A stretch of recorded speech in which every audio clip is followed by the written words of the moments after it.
जय जगन्नाथ। दिने प्रभु सीता माँ सहित गोटे स्फटिक शिला पर बसी था।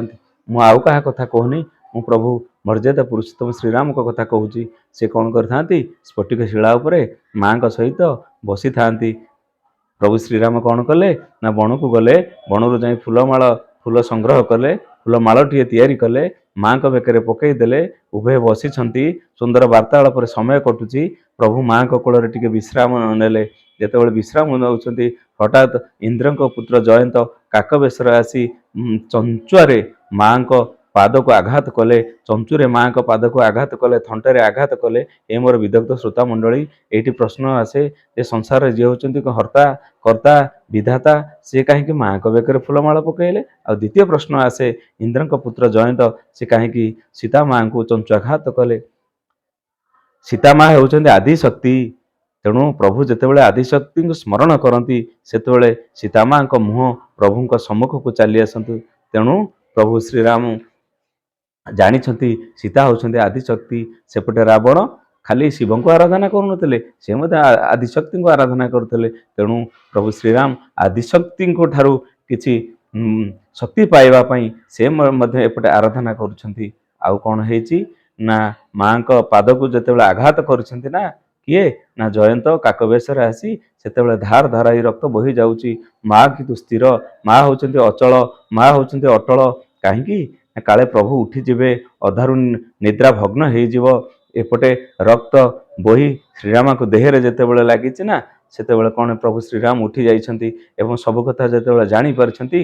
गोटे ब्रह्म मंत्रित सर को निक्षेप कले, ताकू कांसिका सर बोली कहा जाए। कांसीर सर को से निक्षेप कले। सेपटे जयंत विकल काक बेशरे विकल उड़ी उड़ी गले। विकल जाकर क्या पाखे पहुँचले ना बापा पाखे पहुँचले। बापा मत रक्षा कर, बापा मत रक्षा कर।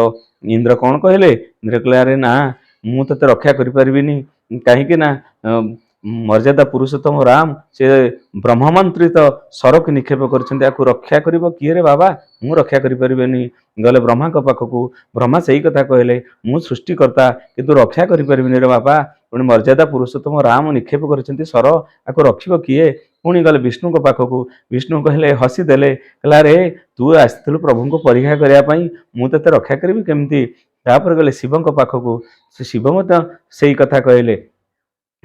किंतु जेतेबेले यही कथा देखिले, किए देखुं ना नारद जे परम सन्थ, से सही पारे। से प्रकृत में आम सन्थ से कहवा जहाँ को हृदय अति कोमल, जी अन्यर दुख को सही सही पारते नहीं, जे अन्यर दुख देखिले निज हृदय रे दुख चली आसे। से होउछंती प्रकृत में सन्थ, से होउछंती प्रकृत में जार शांत कांत चित्त जार, से होउछंती सन्थ। नारद देखा विकल जयंता, नारद देखा विकल जयंता, लागी दया को मल चित संता। तेणु नारद कहले रे रे रे रे तुम्हें तो आम द्रोही, तुमको कहीं रक्षा करें नहीं। तुम्हें गोटे काम कर, नारद बुझाऊँ जयंत को, तुम्हें जाओ मर्यादा पुरुषोत्तम को चरण रे तुम शरण नहीं जाओ, जदि से ही तुमको रखिए रखिए, ना आउ कहीं रखिपारे। कहीं जानिच ना गरुड़ मुखरू सर्प चली जाई पारे, एपटे पहाड़ उपरे पद्म फुटी पारे, किंतु श्रीराम का सर को कहीं घुंचाई पारे नहीं।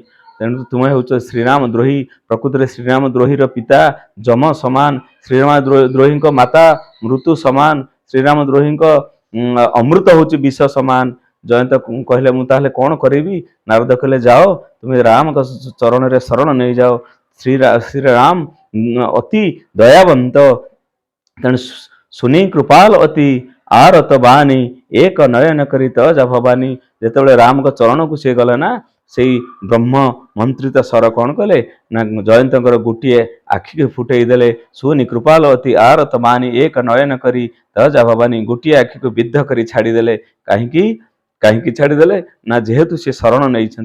पुणी प्रश्न आसे कहीं जयंत प्रभु को परीक्षा करुले। तार कारण हूँ ना जितेबाला सारा जगत जानिले मर्यादा पुरुषोत्तम होउछंती निजे होउछंती से प्रभु, निजे होउछंती से ब्रह्म, निजे होउछंती से विधाता। सेतेबेले तांकर चारिआडे जितेबाला गुण महिमा आ गौरव प्रसारित हो गला, सेतेबेले जयंत एक कथा किसी शुणी थे। आउ जयंतर स्त्री ଯେତେବେଳେ ବଣକୁ ଆସିଥିଲେ ମର୍ଯ୍ୟାଦା ପୁରୁଷୋତ୍ତମଙ୍କୁ ରାମକୁ ଦେଖିଥିଲେ ବଣରୁ ଫୁଲ ଆଣି ପ୍ରଭୁଙ୍କୁ ଅର୍ଘ୍ୟ ଦେଇ ବନ୍ଦାପନା କରିଥିଲେ ପ୍ରାର୍ଥନା କରିଥିଲେ ସେତେବେଳେ ମର୍ଯ୍ୟାଦା ପୁରୁଷୋତ୍ତମ କଣ କଲେ ନା ଜୟନ୍ତଙ୍କ ସ୍ତ୍ରୀଙ୍କୁ ଅନେକ ଆଶୀର୍ବାଦ ଦେଇଥିଲେ। ଯେତେବେଳେ ଆଶୀର୍ବାଦ ଦେଇଥିଲେ ଏହି କଥା ଜୟନ୍ତଙ୍କ ସ୍ତ୍ରୀ ଜୟନ୍ତକୁ ଯାଇକରି କହିଲେ ଜାଣିଛ ବଣରେ ମର୍ଯ୍ୟାଦା ପୁରୁଷୋତ୍ତମ ପ୍ରଭୁ ଅଛନ୍ତି ସେଭଳି ଚେହେରା ମୁଁ କେବେ କାହା ଦେଖିନଥିଲି ଏଇ ଯୋଉ ଦିବ୍ୟ ଚେହେରା ଭବ୍ୟ ଚେହେରା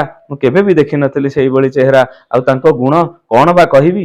ଏ କଥା ଜୟନ୍ତ ଯେତେବେଳେ ଶୁଣିଲେ ତାଙ୍କ ମନରେ ଟିକେ କଣ ହେଲା ଭାବନାଟା ଟିକେ ଅଲଗା ପ୍ରକାର ହେଇଗଲା। ବିଦଗ୍ଧ ଶ୍ରୋତା ମଣ୍ଡଳୀ ଆପଣମାନେ ଜାଣିପାରୁଥିବେ ଯେ ଆମ ପରିବାର କଥା ଆମ ସମାଜ କଥା ଯେତେବେଳେ ଆମ ପରିବାର ଭିତରେ ଜଣେ ସ୍ତ୍ରୀ ଯେ ପଡ଼ୋଶୀ ଘରର ସ୍ୱାମୀଙ୍କର ପଡ଼ୋଶୀ ଘରର କୌଣସି ବ୍ୟକ୍ତି ବିଶେଷଙ୍କର ଯେତେବେଳେ ଭୁରି ଭୁରି ପ୍ରଶଂସା କରନ୍ତି ତାହେଲେ ସେତେବେଳେ କଣ କରେ ନା ସ୍ୱାମୀ ହିସାବରେ ଆମେ ସହିପାରୁନେ ନାଇଁ। ଠିକ ସେଇଭଳି ଜୟନ୍ତ କହିଲେ ମୁଁ ତ ଏଡେ ସୁନ୍ଦର ମୋ ଭିତରେ ମଧ୍ୟ ଅନେକ ଗୁଣ ଅଛି ଏ ମୋର ପ୍ରଶଂସା ନ କରି ସେ ମର୍ଯ୍ୟାଦା ପୁରୁଷୋତ୍ତମଙ୍କର କଣ ପାଇଁ ଏତେ ପ୍ରଶଂସା କରୁଛି। ତେଣୁ ପରୀକ୍ଷା କରିବା ପାଇଁ ଜୟନ୍ତ କାକ ବେଶରେ ଯାଇଥିଲେ ଏବଂ କଣ କଲେ ପରୀକ୍ଷା କଲେ। ପରୀକ୍ଷା କରି ଯୋଉ ଫଳ ପାଇଲେ ସାରା ସଂସାରକୁ ଜଣେଇଦେଲେ। କଣ ସେ ଜଣେଇଦେଲେ ନା ସାରା ସଂସାରକୁ ସେ କହୁଛନ୍ତି ତୁମେ କେବେ ବ୍ରହ୍ମକୁ ପରୀକ୍ଷା କର ନାହିଁ କେବେ ଗୁରୁଙ୍କୁ ପରୀକ୍ଷା କର ନାହିଁ। ହେ ବିଦଗ୍ଧ ଶ୍ରୋତା ମଣ୍ଡଳୀ ସତରେ ଯଦି ଆମେ ବ୍ରହ୍ମକୁ ପରୀକ୍ଷା କରିବା ନା ସତରେ ଯଦି ଆମେ ଆମ ଗୁରୁଙ୍କୁ ପରୀକ୍ଷା କରିବା ନା ଆମେ ଗୁରୁଦ୍ରୋହୀ ହେଇଯିବା ବ୍ରହ୍ମଦ୍ରୋହୀ ହେଇଯିବା ଆମକୁ ଆଉ କେହି ରକ୍ଷା କରିପାରିବେ ନାହିଁ। ତେଣୁ ଜୟନ୍ତଙ୍କର ସେଇ ମୋହ ଭଗ୍ନ ହେଲା। ଜୟନ୍ତ ଜାଣିଲେ ମର୍ଯ୍ୟାଦା ପୁରୁଷୋତ୍ତମ ହଉଛନ୍ତି ପ୍ରକୃତରେ ହଉଛନ୍ତି ବ୍ରହ୍ମ ଏବଂ ସାରା ସଂସାର ମଧ୍ୟ ଜାଣିଲା ମର୍ଯ୍ୟାଦା ପୁରୁଷୋତ୍ତମ ହଉଛନ୍ତି ବ୍ରହ୍ମ ଆଉ ସୀତା ହଉଛନ୍ତି ଆଦିଶକ୍ତି। ସେ ହଉଛନ୍ତି ମାନେ ସକଳ ଶକ୍ତିର ଆଧାର ହଉଛନ୍ତି ଆଦିଶକ୍ତି ସିଏ। ତେଣୁ ଏଇଭଳି ଭାବରେ ମୋହ ଭଗ୍ନ ହେଇଛି କାହାର ନା ଜୟନ୍ତଙ୍କର। ହେ ଶ୍ରୋତା ମଣ୍ଡଳୀ ପରବର୍ତ୍ତୀ ଅଧ୍ୟାୟରେ ଆମେ ପୁଣି ଏକ ନୂଆ କଥା ଆଲୋଚନା କରିବା। ଆଜି ପାଇଁ ଏତିକି ରହୁଛି। ଜୟ ଜଗନ୍ନାଥ ଜୟ ଜଗନ୍ନାଥ ଜୟ ଜଗନ୍ନାଥ।